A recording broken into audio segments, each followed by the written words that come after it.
Good morning! Welcome to my channel, Ma'am Shilin.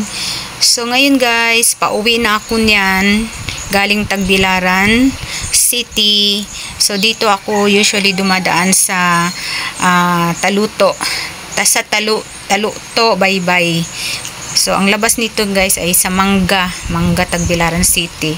So usually dito kami dumadaan para iwas sa traffic doon sa North Avenue.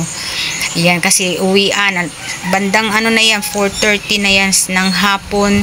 So, iwas kami sa traffic doon sa North Avenue, doon sa Wisdom School. Labasan ng mga bata, sobrang traffic doon guys.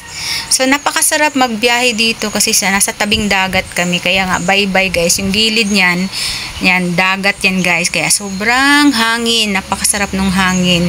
Yan. So, ganyan ako guys. Tuwing pupunta ako ng Tagbilaran, dito kami dumadaan pagpapauwi na. Ayan. Just keep on watching. And thank you for watching guys.